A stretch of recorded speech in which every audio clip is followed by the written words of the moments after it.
जय हिंद फ्रेंड्स, स्वागत है आपका एक और नए वीडियो में। तो आज की यह वीडियो आप लोगों के लिए काफ़ी ज़्यादा खास होने वाली है।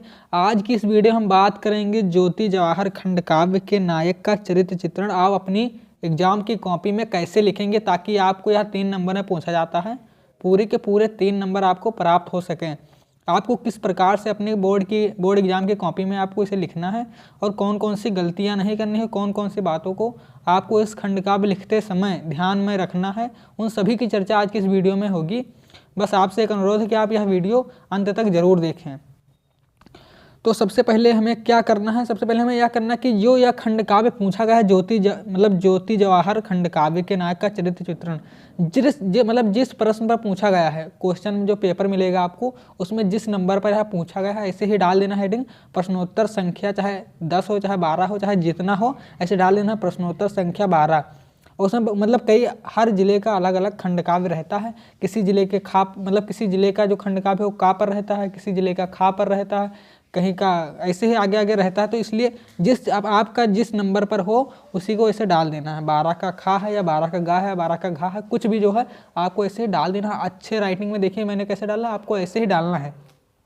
जो आपके एग्जाम की कॉपी मिलेगी उसमें आपको ऐसे ही डाल देना है और फिर आपको बता देना है कि ज्योति जवाहर खंडकाव्य के नायक का चरित्र चित्रण, ऐसे ही आपको हेडिंग डाल देना है कि हाँ मैं ज्योति जवाहर खंडकाव्य के नायक का चरित्र चित्रण लिखूंगा। आपको ऐसे ही डाल देना अच्छी राइटिंग में। देखिए आपको यहाँ पर भी एक लाइन छोड़ देनी है और यहाँ पर भी आपको एक लाइन छोड़ देनी है। फिर आपको लिखना है, फिर आपको ज्योति जवाहर खंडकाव्य के बारे में थोड़ा बता देना है कि ज्योति जवाहर खंडकाव्य के नायक पंडित जवाहरलाल नेहरू हैं।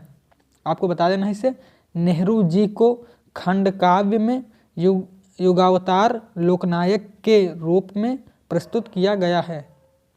आपको ऐसे ही लिख देना है। फिर आपको बताना है नेहरू जी की चारित्रिक विशेषताएं निम्न हैं। देखिए जैसे मैंने लिखा आपको बिल्कुल ऐसे ही लिखना है अपनी बोर्ड एग्जाम की कॉपी में। फिर आप एक लाइन पूरी छोड़ देंगे, फिर आप एक एक हेडिंग डालकर अच्छे तरीके से बताएंगे। देखिए पहले मैंने हेडिंग डाला है अलौकिक पुरुष। देखिए हेडिंग डालकर आपको ऐसे ही लाइनिंग खींच देनी है और बड़े बड़े अक्षरों में आपको हेडिंग डालनी है ब्लैक पेन से। और आपको किसी भी जेल पेन का प्रयोग नहीं करना है अपने बोर्ड एग्जाम की कॉपी में। केवल नीले और काले पेन का प्रयोग करना है, वही बाल पेन, जेल पेन का प्रयोग नहीं करना है। इस चीज़ का आपको ध्यान रखना है। तो इसमें बताना है, कवि ने जवाहरलाल नेहरू के व्यक्तित्व में अलौकिकता का समावेश किया है तथा कहा है कि वे दिव्य तत्वों से निर्मित अलौकिक पुरुष हैं। कवि ने उनके व्यक्तित्व को राम कृष्ण के गुणों से संपन्न मानकर युगावतार का स्वरूप प्रदान किया है। ऐसे ही आपको एग्जाम में लिखना है। फिर आपको देखिए एक हेडिंग मैंने डालकर इतना लिखा है, फिर आपको एक लाइन छोड़ देनी है, फिर दूसरी हेडिंग डालनी है। जैसे मैंने एक हेडिंग डालकर इतना लिखा है, फिर एक पूरी की पूरी लाइन मैंने छोड़ दी है, फिर दूसरी हेडिंग डाला है मैंने। तो इसी तरह आपको एक हेडिंग डालकर लिखकर फिर दूसरी एक लाइन छोड़कर फिर दूसरी हेडिंग आपको डालना है बोर्ड एग्जाम की कॉपी। बिल्कुल सेम टू सेम आपको ऐसा ही लिखना है। फिर दूसरी हेडिंग क्या है, दूसरी हेडिंग है गांधी जी से प्रभावित। इसमें लिखना है जवाहरलाल नेहरू महात्मा गांधी के सच्चे अनुयायी एवं शिष्य थे।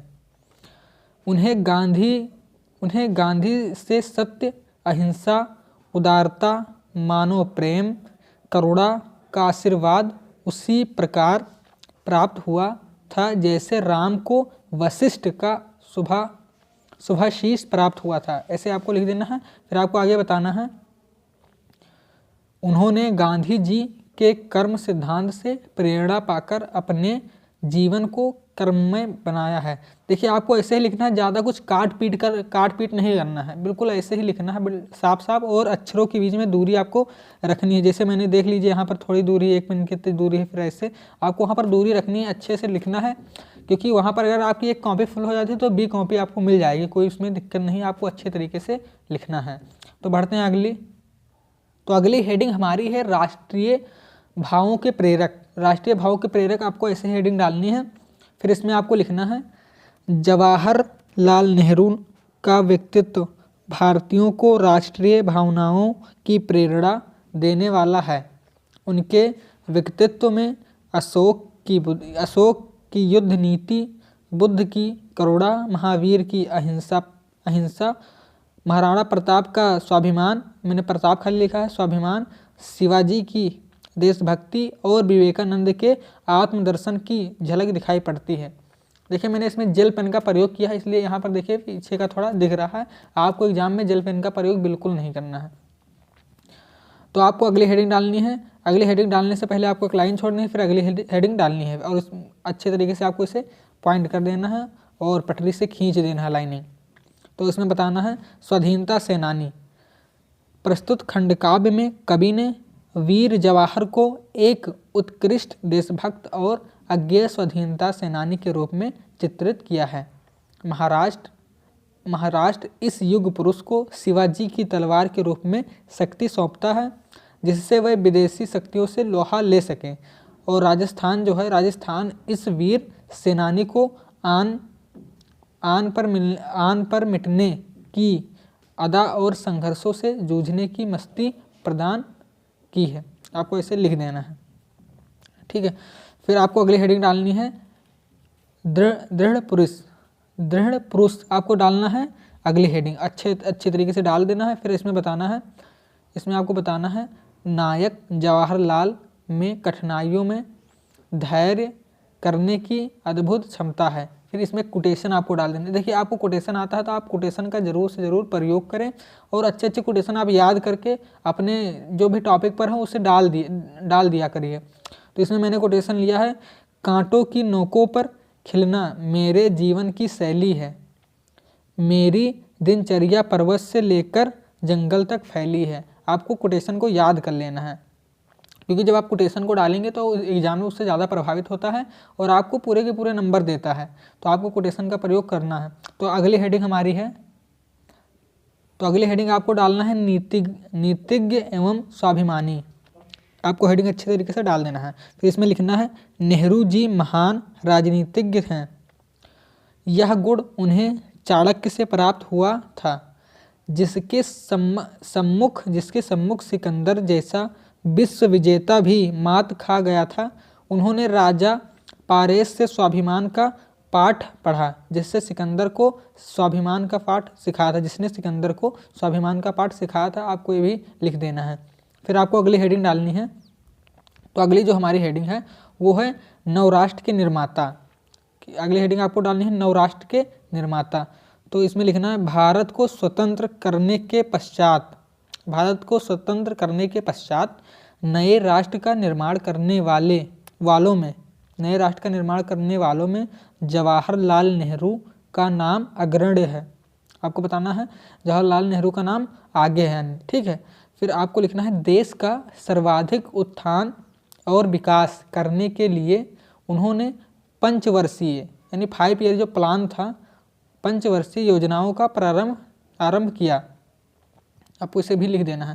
फिर इसमें बताना है गुट निरपेक्षता, निरस्त्रीकरण, विश्व शांति की स्थापना आदि कार्यों के परिणाम स्वरूप भारत विश्व के समक्ष प्रतिष्ठित हुआ। वह भारत को जाति पाति के बंधनों से मुक्त देखना चाहते थे। आपको ये भी डाल देना तथा सभी धर्मों की एकता में विश्वास रखकर देश को निरंतर प्रगति पथ पर अग्रसर रखना चाहते थे। आपको ऐसे लिख देना है।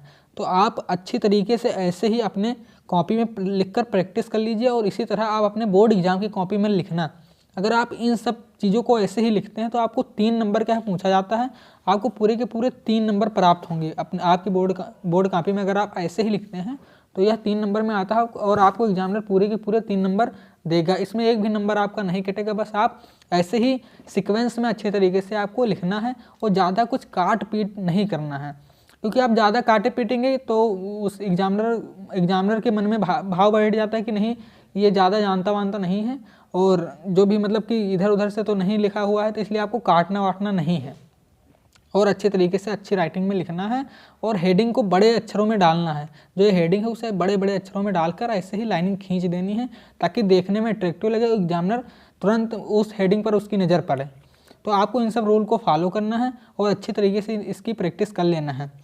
तो 16 तारीख का जो आपका एग्ज़ाम है उसमें आपको ऐसे ही लिखना है, कुछ भी अलग से नहीं लिखना। बाकी जो मैंने बताया आपको ऐसे ही लिख देना है और आपको 3 में 3 नंबर पूरे प्राप्त होंगे। तो आशा करता हूँ कि आपको यह वीडियो पसंद आई होगी। वीडियो पसंद आए तो वीडियो को लाइक करिए और चैनल पर यदि नए हैं तो चैनल को सब्सक्राइब कर लीजिए। मिलते हैं अगले वीडियो में, तब तक के लिए धन्यवाद।